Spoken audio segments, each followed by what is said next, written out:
ലോകമെമ്പാടും കോപ്പറിന്റെ ഡിമാൻഡ് കുതിച്ചുയരുകയും അതോടൊപ്പം പ്രൊഡക്ഷനിൽ തടസ്സങ്ങൾ നേരിടുകയും ചെയ്തതോടെ കോപ്പർ വില ചരിത്രത്തിലെ ഏറ്റവും ഉയർന്ന നിലയിലേക്ക് എത്തിയിരിക്കുകയാണ്.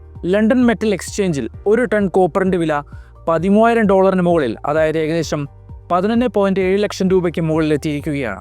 ഗ്രീൻ എനർജി, ആർട്ടിഫിഷ്യൽ ഇന്റലിജൻസ് തുടങ്ങിയ മേഖലകളിൽ നിന്നുള്ള വമ്പൻ ഡിമാൻഡും സപ്ലൈ ചെയിനിലെ പ്രശ്നങ്ങളും ജിയോപൊളിറ്റിക്കലായ അനിശ്ചിതത്വങ്ങളുമാണ് ഈ വിലക്കയറ്റത്തിന് പിന്നിലെ പ്രധാന കാരണങ്ങൾ. ഒക്ടോബർ മാസത്തിന് ശേഷം കോപ്പർ വിലയിൽ 30 മുതൽ 40% വരെ വർധനവാണ് ഉണ്ടായിരിക്കുന്നത്. കഴിഞ്ഞ വർഷം അവസാനമാണ് കോപ്പർ വില ആദ്യമായി $12,000 എന്ന നാഴികക്കല്ല് പിന്നിട്ടത്. ലോകമെമ്പാടുമുള്ള പ്രധാന കോപ്പർ മൈനുകളിലുണ്ടായ പ്രവർത്തന തടസ്സങ്ങളാണ് ഇപ്പോഴത്തെ ഈ വിലക്കയറ്റത്തിന്റെ പ്രധാന കാരണം. ലോകത്തിലെ ഏറ്റവും വലിയ കോപ്പർ മൈനുകളുള്ള ഇന്തോനേഷ്യയിൽ പ്രൊഡക്ഷനിൽ തടസ്സങ്ങൾ ഉണ്ടായത് വിപണിയെ മോശമായി ബാധിച്ചിട്ടുണ്ട്. കൂടാതെ ലോകത്തിലെ ഏറ്റവും വലിയ കോപ്പർ ഉൽപ്പാദക രാജ്യമായ ചിലിയിലും പ്രതിസന്ധി രൂക്ഷമാണ്. ഇവിടെ തൊഴിലാളികൾ പണിമുടക്ക് തുടങ്ങിയതോടെ പ്രവർത്തനങ്ങൾ പടിപടിയായി കുറയ്ക്കാൻ കമ്പനികൾ നിർബന്ധിതരായി. ഇതിനു പുറമെ കോങ്കോയിലെ മൈനുകളിലുണ്ടായ വെള്ളപ്പൊക്കവും ചിലിയിൽ മൈനിലെ തുരങ്കം വെടിഞ്ഞുണ്ടായ അപകടവും സപ്ലൈയെ കാര്യമായി ബാധിച്ചു. ആഗോളതലത്തിൽ കോപ്പറിന്റെ ഡിമാൻഡിനനുസരിച്ച് പ്രൊഡക്ഷൻ ഉയർത്താൻ കഴിയുന്നില്ല എന്ന പേടി ശരിവെക്കുന്നതാണ് ഇത്തരം സംഭവങ്ങൾ.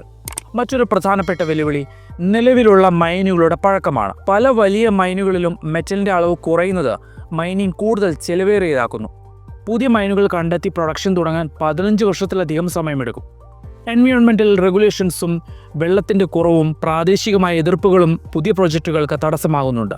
Construction, power grids, renewable energy, electronics, electric vehicles തുടങ്ങിയ ഒട്ടനവധി മേഖലകളിൽ ഒഴിച്ചുകൂടാനാകാത്ത മെറ്റലാണ് കോപ്പർ.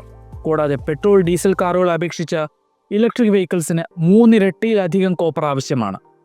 ആർട്ടിഫിഷ്യൽ ഇന്റലിജൻസിനെ സപ്പോർട്ട് ചെയ്യുന്ന ഡാറ്റാ സെന്ററുകളുടെ വളർച്ചയാണ് മറ്റൊരു പ്രധാന ഘടകം. സാധാരണ ഡാറ്റാ സെന്ററുകളേക്കാൾ കൂടുതൽ എനർജി ഉപയോഗിക്കുന്ന AI ഫെസിലിറ്റീസിന് കൂളിംഗ് സിസ്റ്റങ്ങൾ, വയറിംഗ്, ബാക്കപ്പ് പവർ എന്നിവയ്ക്കായി 4 ഇരട്ടി വരെ കൂടുതൽ കോപ്പർ ആവശ്യമായി വരുന്നു. ചൈനയിലെ റിയൽ എസ്റ്റേറ്റ് മേഖലയിലുണ്ടായ മാന്ദ്യം ഷോർട്ട് ടേമിലേക്ക് കോപ്പറിന്റെ ഡിമാൻഡിനെ ബാധിച്ചിട്ടുണ്ടെങ്കിലും ലോങ് ടേമിൽ ഉപയോഗം കുത്തനെ കൂടുമെന്നാണ് വിദഗ്ധരുടെ വിലയിരുത്തൽ.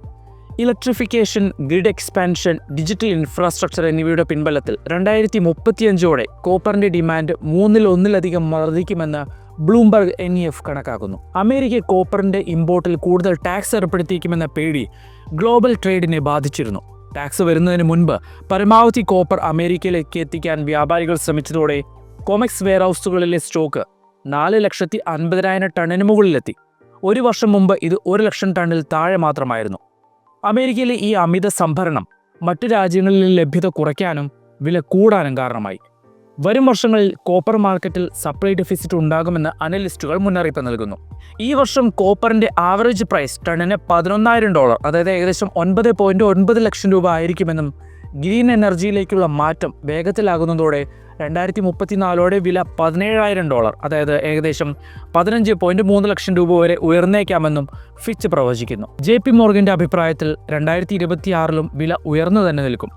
കുറഞ്ഞ ഇൻവെന്ററി, സപ്ലൈ ചെയിനിലെ തടസ്സങ്ങൾ, AI, ഡിഫൻസ് മേഖലകളിൽ നിന്നുള്ള ഡിമാൻഡ് എന്നിവ കാരണം 2026ൽ ആവറേജ് പ്രൈസ് $12,000, അതായത് ഏകദേശം 10.8 ലക്ഷം രൂപ ആയിരിക്കുമെന്നും ഇവർ കണക്കാക്കുന്നു. ഷോർട്ട് ടൈമിലേക്ക് വിലയിൽ ചെറിയൊരു കുറവുണ്ടാകുമെന്ന് ഗോൾഡ്മാൻ സാക്സ് കരുതുന്നു.